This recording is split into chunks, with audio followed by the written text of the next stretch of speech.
Family man inside of his home. Police kick in his door. He's not the target of the warrant. A device is. He shoots. He's trying to protect his family. He drops his gun as soon as he realizes it's the police. No police gets shot. They grab his children, they drop his baby, injure his baby seriously, and then they try to cover it up. And then they charge him, the father, with attempted murder on a police officer. Let me bring your attention to Pensacola.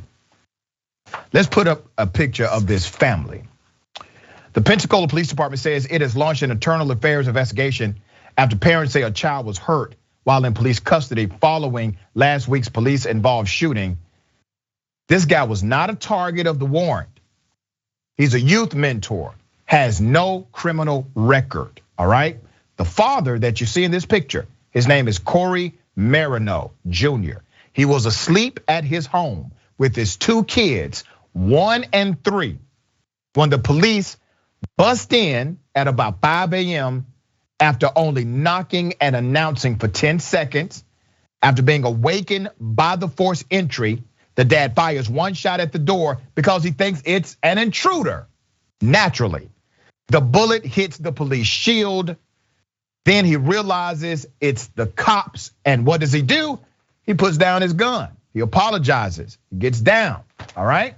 Now, they did all of this in 10 seconds. The policy says they're supposed to wait 15. And when they were told, hey, you all said 10, you were supposed to wait 15. They then said, oh, no, it was actually 15. With hands up, the dad is apologizing profusely, all right? This is what's happening when the cops busted in. The cops apparently had a warrant, but it was not for the dad. It was for computer equipment that belonged to somebody else. They charged the dad with attempted murder on a police officer. This story gets even deeper. Marino Jr., no criminal record. Pensacola police says he is not a suspect in the January shooting investigation that led police to his home. Not even the guy, okay? In the process of arrest, the police take the kids. Let's put up a picture of the trauma the 1-year-old received. They dropped the 1-year-old, okay? You see it right there. You see the injury. And then they tried to cover it up, did not tell the dad they dropped his kid. Here's how the infant was dropped. Now, I gotta give credit to Olivia Iverson, a local journalist. Let's put up her tweet. Olivia Iverson tweeted, PPD also confirmed that Marino's family told us an investigator put the man's kid in the back of a patrol car and briefly left the vehicle. When he reopened the door, the child was leaning on it and fell out. Police say EMS checked him out and released kids to the family. That was the narrative, okay? So follow the narrative, follow the deceit here. They've already dropped the baby. They don't want EMS to check him out, all right? Cops prevented EMS from taking the toddler to the hospital. Escambia County tells Channel 3 that EMS was called at about 6:40 a.m. Now, remember, this happened at 5 a.m. So we got an hour and 40 minutes already passed for a hemorrhage and laceration on the toddler. They arrived 6 minutes later.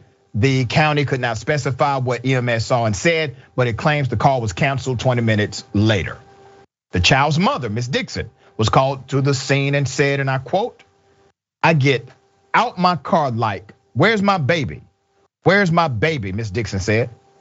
"And I get my baby and I see his face and it's almost unrecognizable compared to how he looked when I left him last." The toddler was not taken to the hospital by EMS, so Dixon took him herself. Dozens of pages of paperwork from the hospital document the child's injuries after CAT scan and x-rays. Ms. Dixon claims the Florida Department of Children and Family Services, they are investigating.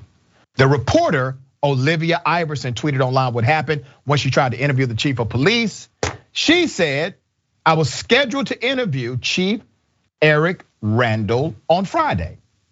But after I brought PPD the mother's concerns, they, number one, backed out of the interview. Number two, launched an internal affairs investigation. And number three, Randall met with the mom in person and apologized.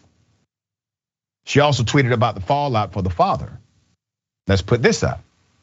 Olivia Iverson said, meanwhile, the father still faces a charge for attempted murder. Attempted murder.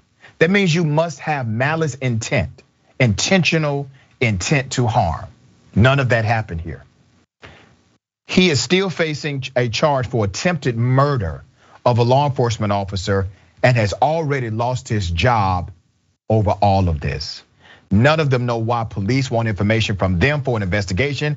They say Mr. Marino is not even a suspect for. Let's put up a picture of the chief here, okay?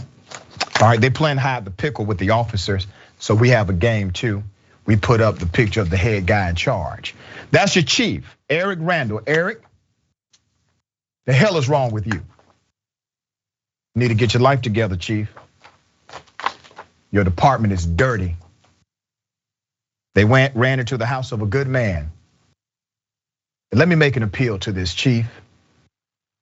You know this is a good man. You know he's a decent individual.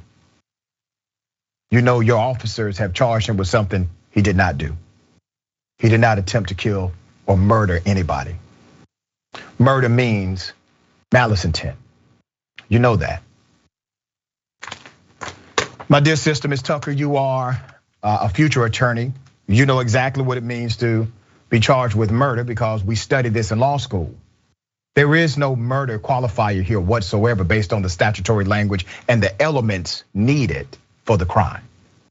And that's the thing, you have to hit every single element. So that's right. If you have the intent, you don't have an attempted murder at all.